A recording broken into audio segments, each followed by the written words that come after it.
እንጀራ ነው ለካ። ባለፈው ረቡዕ ድንገት እግሬ ጥሎኝ ከትልቁ አዳራሽ እንደ መልህቅ ዶሎኝ ለወሬ ማይመች ብዙ ነገር አየው፣ ብዙ ወሬ ሰማው። አንደኛው ያወጋል ጉማሬ ይመስል፣ ሌላኛው ያዛጋል።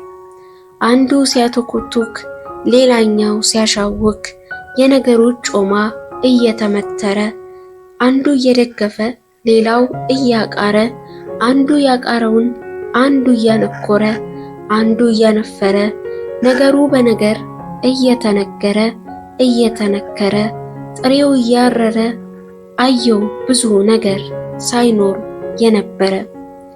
ነገር እንደ ጥሬ ሲሰለቅ ሲከካ፣ እዚያው ተሸርክቶ እዚያው የተቦካ፣ ብዙ ገልቶዎችን ያሳድራል ለካ። ለአያሌ ስልፍጦች እንጀራ ነው ለካ።